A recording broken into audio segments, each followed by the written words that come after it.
अभी तक पता ही नहीं चला कौन लोग रोक रहे हैं, बताएं। आपको पता ही नहीं चला इमरान भाई वो कौन रोक रहा है? मुझे आप बताएं, आज आप मुझे बताएंगे कौन रोक रहा है, किसने रोका है? सर यही तो आपसे सुनना आप मुझे बताएं, आप मेरे से इसलिए सुनना चाह रहे हैं कि आप एक शरारत कर रहे हैं। आप मुझे बताएं कौन रोक रहा है? सर शरारत नहीं कर रहे, सियासी नहीं, किसका नाम लूँ? आप आसिम मुनीर साहब का नाम लूँ, उन्होंने रोका है। हाँ नहीं, किसका नाम लूँ? DGISI का नाम लूँ, उन्होंने रोका है। बोलो किसका नाम लूँ? काजी फायदी साहब ने रोका है, बोले किसका नाम लूँ? शहबाज शरीफ के नाम से आप मुतमईन हो जाएंगे, नवाज शरीफ के नाम से मुतमईन हो जाएंगे, मरियम नवाज के, किसका सुनना चाहते हैं उसका ले लेता हूँ, बोले।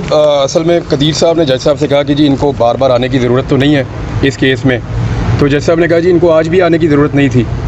तो फिर मैंने उनसे दरख्वास्त की, मैंने कहा जी मैंने आपसे प्रॉमिस किया था कि मैं 8 तारीख को आऊँगा, मैं अगर हज पे चला जाता मैंने तब भी आ जाना था, और मैं आज भी क्योंकि प्रॉमिस था मेरा तो मैं पहुँचा हूँ। फिर मैंने उनको बताया, मैंने कहा जी ये मेरे लिए ट्रैवल इतना आसान नहीं है, चीज़ें उतनी आसान नहीं है, थोड़ी कम्प्लेक्स हैं, और मैं आई एम जर्नलिस्ट, मुझे इन्फॉर्मेशन आ रही है कि जैसे मुझे रियासती इदारों ने पहले उठा के अगवा करके 142 दिन गायब रखा था, दोबारा उसी तरह की मनसूबाबंदी की जा रही है और कंटिन्यूसली मुझे ट्रैक एंड ट्रेस कर रहे हैं कुछ लोग।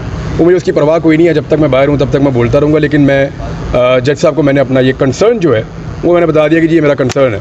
तो उन्होंने कहा ठीक है, आप इट्स अप टू यू कि अगर आप आना चाहें या ना आना चाहें। फिर मैंने उनको बताया, मैंने कहा जी मुझे एक तो ये है कि मेरा नाम नहीं निकाला गया और ये अदालती हुक्म की खिलाफ वर्जी की गई है।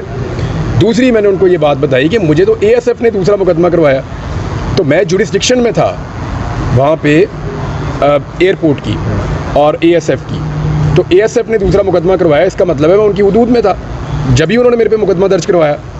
और ASF कैसे अलाउ कर सकती है नामालूम अफराद को जो मुंह पे मास्क लगा के आएँ कि वो मेरे जैसे बंदे को उठा के प्राइवेट गाड़ी में डाल के ले जाए वहाँ से, जबकि मेरे पास ऑर्डर्स भी हैं वफाकी हुकूमत की तरफ से और सेक्रेटरी का एक लेटर भी मौजूद है और यहाँ से मेरे पास अदालती ऑर्डर भी मौजूद हैं। तो ये ऐसा नहीं कर सकते थे। ये चीज़ मैंने जज साहब के सामने रखी कि जी ASF इज़ इन्वॉल्व और वो फेडरल गवर्नमेंट का इदारा है, पंजाब गवर्नमेंट का नहीं है। तो हम यहाँ पे पंजाब गवर्नमेंट की शिकायत लगाने या उनकी चीज़ें करने नहीं आए, वो हम वहाँ पे उनको इंशाल्लाह निपटेंगे। यहाँ पे जो हम चीज़ें लेकर आए हैं वो हमारी हैं सेक्रेटरी इंटीरियर से मुताल्लिक, उनको दी गई श्योरिटी से मुताल्लिक, और उनकी दी गई जो उन्होंने हमें और अदालत को श्योरिटी दी उससे मुताल्लिक, और जो ASF का कंडक्ट है जो फेडरल गवर्नमेंट का इदारा है उससे मुताल्लिक ये चीज़ें हम यहाँ पे लेकर आए हैं। अदालत को गुमराह किया गया, अदालत की जो है वो तौहीन की गई है। देखते ये हैं कि जजेस इसके ऊपर किस किस्म का रिएक्शन देते हैं। बहुत बड़ा डिटेल्ड ऑर्डर उन्होंने लिखवाया है और मैं उम्मीद करता हूँ कि अगली पेशियों के अंदर गवर्नमेंट को इसका जवाब देना पड़ेगा।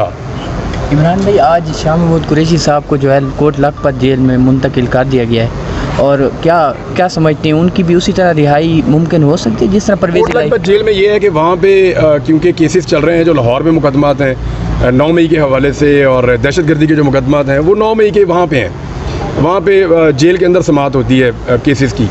तो क्योंकि शाह महमूद कुरैशी साहब को उन केसेस में इन्वॉल्व किया गया, लिहाजा इनको वहाँ पे शिफ्ट करना पड़ा और वहाँ पे अब जेल में उनकी समाअत होगी। मुलजिम का पेश होना वहाँ पे होना ज़रूरी है क्योंकि साइफर में तो वो निकल गए थे, लिहाजा उनको वहाँ शिफ्ट करना पड़ा। ये उनका टेक्निकल रीज़न है, लेकिन मुकदमे छूटे हैं। देखें, शाह साहब कराची में थे, उनके ऊपर 6 शहरों में मुकदमात हैं, तो ऐसे तो नहीं होता ना, ऐसा तो होता ही नहीं। आप हज पे जाना चाह रहे हैं मुल्क इस्लामी जमहूरिया के, यहाँ पे देना चाहिए, लेकिन ये होता है कि ये कौन लोग हैं जो रोक देते हैं? इनके इतना डर खौफ बैठा हुआ है कि इमरान रियाज चला जाए बाहर तो ये हो जाएगा। एक तो ये सवाल, दूसरा एक जलसा होने जा रहा था। आप एक मिनट, आपका नाम क्या है? इमरान अमार। इमरान अमार, आपकी एजुकेशन कितनी है? Mass communication. आपको अभी तक पता नहीं चला कौन लोग रोक रहे हैं, बताएं। आपको पता ही नहीं चला इमरान भाई वो कौन रोक रहा है? मुझे आप बताएं, आज आप मुझे बताएंगे कौन रोक रहा है, किसने रोका है? सर यही तो आपसे सुनना आप मुझे बताएं, आप मेरे से इसलिए सुनना चाह रहे हैं कि आप एक शरारत कर रहे हैं। आप मुझे बताएं कौन रोक रहा है? सर शरारत नहीं कर रहे, सियासी नहीं, किसका नाम लूँ? आप आसिम मुनीर साहब का नाम लूँ, उन्होंने रोका है। हाँ नहीं, किसका नाम लूँ? DGISI का नाम लूँ, उन्होंने रोका है। बोलो किसका नाम? काजी फायदी साहब ने रोका है, बोले किसका नाम लूँ? शहबाज शरीफ के नाम से आप मुतमईन हो जाएंगे, नवाज शरीफ के नाम से मुतमईन हो जाएंगे, मरियम नवाज के, किसका सुनना चाहते हैं उसका ले लेता हूँ, बोले। सर सियासी जमात बोले ना मेरा दोस्त, कोई पॉलिटिकल इन्फ्लुएंस हो। हिम्मत पैदा करो सच बोलने की और सच सुनने की। जी सर। सर ये बताइएगा कि इंसानी हकूक़ की पाकिस्तान के अंदर खिलाफवर्जियाँ अब मामूल बनता जा रहा है। जो एक कोई भी सियासी जमात है वो अपना जलसा कर सकती है, लेकिन एक ख़ास सियासी जमात जो जिसको PTI कहा जाता है उसको जलसे की भी इजाज़त नहीं मिलती, हज पे लोगों को जाने की इजाज़त नहीं मिलती, उनको अपनी इजहार करने का मौका नहीं दिया जाता, उठा लिया जाता है। क्या समझते हैं कि पाकिस्तान जो है वो बैनुल-अक़वामी सतह पर पाकिस्तान की जगह रसाई नहीं हो रही है ना? देखिए UN क्या कह रहा है, आपको US कांग्रेस क्या कह रही है। हमारे मामलात में मुदाखलत तो किसी को नहीं करने देंगे, मैं उसके ख़िलाफ़ हूँ, लेकिन मामला ये है कि अगर हम अपना दुखड़ा पूरी दुनिया के सामने खुद रख रहे हैं, अपने कपड़ों पे खुद दाग लगा रहे हैं, तो क्या लोग बताएं भी ना? ये सब कुछ हमारा किया धड़ा है ना। आप कभी लोगों को मारते हैं, कभी औरतों को मारते हैं, औरतों को गिरफ्तार करते हैं, साल साल आप उनको छोड़ते नहीं हैं। कैंसर पेशेंट को आप रगड़ा दे रहे हैं। ये जो कुछ भी हो रहा है पाकिस्तान में, ये कोई पहली दफ़ा ही हम देख रहे हैं। इससे पहले तो हमने ऐसी फस्तायत डिक्टेटरशिप दौर में देखी होगी, उसके अलावा तो हमने नहीं देखी। तो पाकिस्तान की जग हसाई हो रही है और लगातार हो रही है। लेकिन ये पाकिस्तान के रियासती इदारों को और पाकिस्तान की रियासत को इसके बारे में सोचना चाहिए। हम तो खबरें देने वाले लोग हैं, हम तो चीज़ें बताएंगे जो हो रही हैं। दूसरा सवाल सर ये था कि जिन लोगों को लाकर मुसल्लत किया गया है, उन्होंने गाड़ियों का खर्चा 4 गुना बढ़ा दिया है, उन्होंने लॉन का खर्चा दुगना कर दिया है। वो मीडिया को धड़ाधड़ पैसा दे रहे हैं, अरबों रुपया बजट मंजूर हो रहे हैं ताकि मीडिया की आवाज़ बंद रखी जा सके। सोशल मीडिया का गला घोंटने के लिए कभी फायरवॉल ले लेते हैं अरबों रुपये की, कभी कुछ और करते हैं, कभी लोगों को उठा लेते हैं, गिरफ्तार कर लेते हैं। यानी इन कॉस्मेटिक्स के साथ क्या इन लोगों को लाया गया था पाकिस्तान के हालात बेहतर करने के लिए? अगर आप इन लोग इतने अरसे के बाद अगर आपकी समझ इतनी है ना कि आपने इन लोगों के जरिए से पाकिस्तान को ठीक करना है, तो 2 साल में इन्होंने जो बेड़ा गर्क किया, आपको बहुत मुबारक हो, ये पाकिस्तान का और बेड़ा गर्क कर देंगे। सर दूसरा सवाल ये था कि गुज़श्ता रोज़ अर्नब गोस्वामी मोदी का इंटरव्यू कर रहे थे और उन्होंने ये सवाल पूछा कि पाकिस्तान के साथ बातचीत हो सकती है। तो उसके ऊपर मोदी का ये कहना था कि पाकिस्तान अब हमसे 47 में अलग हो गया था, अब वो जाने और उसका काम जाने, हमारे पास इतना टाइम नहीं है, ना इतना दिमाग है कि हम खपाएं। क्या पाकिस्तान इतना गहरा अहम हो? देखें, हम इतने गैर अहम नहीं हैं, लेकिन हमारी हरकतें ऐसी हो गई हैं कि लोग अब हमारे बारे में ऐसी बातें ऐसे जुमले में सुना रहे हैं। क्या ये मोदी आज से 3 साल पहले ऐसी बात कर सकता था? उस वक्त तो ये जहाँ जाता था पाकिस्तान पाकिस्तान पाकिस्तान बोलता था, नाम लेता था हमारा।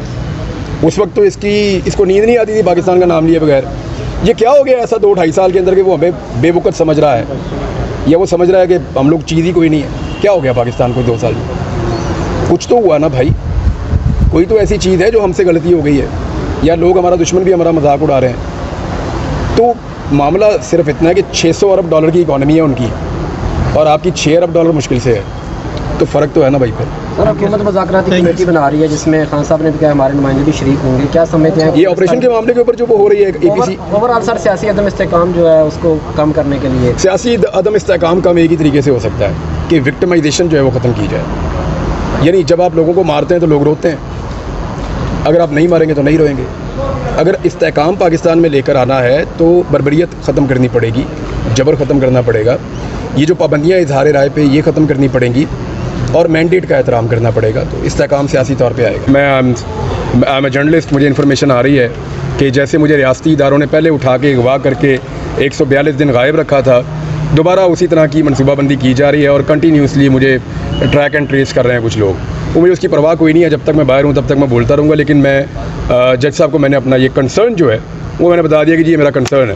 तो उन्होंने कहा ठीक है, आप इट्स अप टू यू कि अगर आप आना चाहें या ना आना चाहें। फिर मैंने उनको बताया, मैंने कहा जी मुझे एक तो ये है कि मेरा नाम नहीं निकाला गया और ये अदालती हुक्म की खिलाफ वर्जी की गई है। दूसरी मैंने उनको ये बात बताई कि मुझे तो ASF ने दूसरा मुकदमा करवाया, तो मैं जुरिस्डिक्शन में था वहाँ पे एयरपोर्ट की और ASF की, तो ASF ने दूसरा मुकदमा करवाया, इसका मतलब है मैं उनकी हुदूद में था जब ही उन्होंने मेरे पे मुकदमा दर्ज करवाया। और ASF कैसे अलाउ कर सकती है नामालूम अफराद को जो मुँह पे मास्क लगा के आएँ कि वो मेरे जैसे बंदे को उठा के प्राइवेट गाड़ी में डाल के ले जाए वहाँ से, जबकि मेरे पास ऑर्डर्स भी हैं वफाकी हुकूमत की तरफ से और सेक्रेटरी का एक लेटर भी मौजूद है और यहाँ से मेरे पास अदालती ऑर्डर भी मौजूद हैं। तो ये ऐसा नहीं कर सकते थे। ये चीज़ मैंने जज साहब के सामने रखी कि जी ASF इज़ इन्वॉल्व और वो फेडरल गवर्नमेंट का इदारा है, पंजाब गवर्नमेंट का नहीं है। तो हम यहाँ पे पंजाब गवर्नमेंट की शिकायत लगाने या उनकी चीज़ें करने नहीं आए, वो हम वहाँ पे उनको इंशाल्लाह निपटेंगे। यहाँ पे जो हम चीज़ें लेकर आए हैं वो हमारी हैं सेक्रेटरी इंटीरियर से मुताल्लिक, उनको दी गई श्योरिटी से मुताल्लिक, और उनकी दी गई जो उन्होंने हमें और अदालत को श्योरिटी दी उससे मुताल्लिक, और जो ASF का कंडक्ट है जो फेडरल गवर्नमेंट का इदारा है उससे मुताल्लिक ये चीज़ें हम यहाँ पे लेकर आए हैं। अदालत केस में बड़ी कार्रवाई, इमरान रियाज खान साहब जो है ना वो अभी बाहर आ गए, उनके वकील से बात करते हैं, उनसे पूछते हैं क्या हुआ। जी कदीर भाई, आज की प्रोसीडिंग के बाद ऑर्डर बता देते हैं आपको, पूरे इन्होंने ऑर्डर सुना है, बहुत तफसीली ऑर्डर जज साहब ने लिखवाया।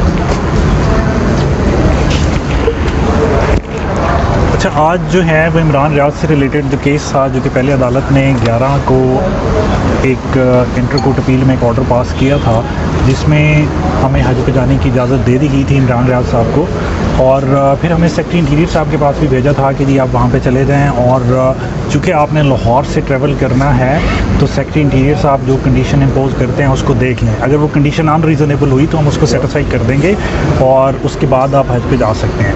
हम 11 तारीख को 11 जून को सेक्रेटरी इंटीरियर साहब के ऑफिस में गए और हमने वहाँ पे जो 1 मिलियन की श्योरिटी थी वो सबमिट की, और उसके बाद हमें ये बताया गया कि आपका जो नाम है वो PCL पासपोर्ट कंट्रोल लिस्ट जो है उससे रिमूव कर दिया गया, और उन्होंने हमें वो एक नोटिफिकेशन भी दिया और वो नोटिफिकेशन हमने कोर्ट में जमा करा दिया। मीनवाइल अदालत ने भी हमसे एक अंडरटेकिंग ली कि जब आप हज करके वापस आएंगे तो आप आज 8 जुलाई को अदालत के सामने अपीयर होंगे। आज हम 8 जुलाई को अदालत के सामने अपीयर हुए, बट आप सबके नोटिस में है कि जो 11 तारीख की शाम को हज पे जाते वक्त जो कुछ हुआ और जो कि पूरे पाकिस्तान ने देखा कि किस तरह से एक एग्जेक्टिव डिफाइंस है कोर्ट ऑर्डर्स की, और किस तरह से रूल ऑफ लॉ के ख़िलाफ़ जो भी एग्जेक्टिव है वो काम कर रही है, और उन्होंने हज पे नहीं जाने दिया। तो उसके बाद हमने कंटेम्प्ट फाइल की। कंटेम्प्ट पे कुछ सर्टन ऑब्जेक्शंस थे, जिसमें कि जो लाहौर के, चूँकि लाहौर की हदूद से अरेस्ट किया गया था और वहाँ से डिफाइंस हुई थी, तो क्या उनके ख़िलाफ़ मेंटेनेबल है या नहीं है। खैर वो एक प्रोसीजरल ऑब्जेक्शन थे। आज अदालत ने जो है सेक्रेटरी इंटीरियर को जो एग्जेक्टिव डिफाइंस थी उसके अगेंस्ट एक कंटेम्प्ट नोटिस में जारी कर दिया है कि जो सेक्रेटरी इंटीरियर है वो आके बताएं। और दूसरी सबसे अहम बात ये है कि जो हमारा नाम था PCL लिस्ट से, अगर से हमें एक नोटिफिकेशन तो दे दिया गया कि आपका नाम निकाल दिया गया और आप ट्रेवल कर सकते हैं, लेकिन एक्चुअल में हकीकत में कभी भी नाम नहीं निकाला गया था। शायद 1-2 लेयर्स बनाई गई थी कि सबसे पहले एक अरेस्ट की कोशिश की जाएगी, और अगर अरेस्ट की कोशिश कामयाब नहीं होती तो फिर एक जो कि फैब्रिकेटेड एक लिस्ट में नाम डाल के PNIL में चूँकि रिस्ट्रिक्शंस रिमूव नहीं की गई थी तो वहाँ से अरेस्ट कर लिया जाएगा। तो उसके बारे में हमने एक सेपरेट पिटिशन भी फाइल कर दी है, और हमारी इंटर कोर्ट अपील आज भी पेंडिंग है, जिसमें मुतलका सेक्रेटरी इंटीरियर को और कंटेम्प्ट में भी उनको बुला लिया गया है कि वो आके बताएं कि उन्होंने क्यों जो कोर्ट ऑर्डर है उनकी डिफाइंस की है, और क्यों एक डिसीविंग टैक्टिक्स यूज़ किए हैं, जिसमें एक नोटिफिकेशन निकाल दिया कि आप पे कोई restriction of right to movement नहीं है और आप ट्रेवल कर सकते हैं, लेकिन एक्चुअल में वो कभी भी नहीं निकाली गई थी। तो अब अगली डेट पे लेट्स सी जो सेक्रेटरी इंटीरियर साहब हैं वो आते हैं तो वो क्या स्टांस लेते हैं, लेकिन मैटर ऑफ रिकॉर्ड है कि कभी भी हमारा नाम PCL और PCL और जो रिस्ट्रिक्टेड लिस्ट है उसमें से नहीं निकाला गया था, और जबकि ऐसी कोई वजूहत उनके पास मौजूद नहीं थी। जिस दिन हम सेक्रेटरी इंटीरियर साहब के पास गए हैं उस दिन उन्होंने हमें पर्सनल अपॉर्चुनिटी ऑफ हियरिंग भी दी, लेकिन उसके बावजूद एक नोटिफिकेशन देने के बाद फिर से नाम डाल दिया या नहीं निकाला, ये एक सेपरेट चीज़ है। लेकिन रिस्ट्रिक्शन जो हैं वो हमारे राइट टू ट्रैवल पे वो हमेशा रही हैं। तो इंशाल्लाह इस केस को जो है वो आगे चलेगा, और जो पाकिस्तान में रूल ऑफ लॉ की जो एग्जेक्टिव डिफाइंस की एक हालत है, जो कि हमने देखा अब अमेरिका में एक बहुत अर्सा पहले केस हुआ था चरोकी लैंड केस, जिसमें एक जॉन मार्शल ने एक डिसीजन दिया था, तो प्रेसिडेंट जैक्सन ने कहा था कि if John Marshall has made a decision let him enforce it. तो हमने ये देखा कि सोशल मीडिया पे एक बात थी जब अदालत ने ये नाम निकाला कि इमरान रियाज को हज पे जाने दिया जाएगा, तो हमने सोशल मीडिया पे एक बात देखी, और जो कि कुछ जो कि एग्जेक्टिव डिफेंस को सपोर्ट करते हैं उन्होंने ये बात कही कि जी नहीं जाने देंगे, और फिर कहा कि नहीं जाने दिया।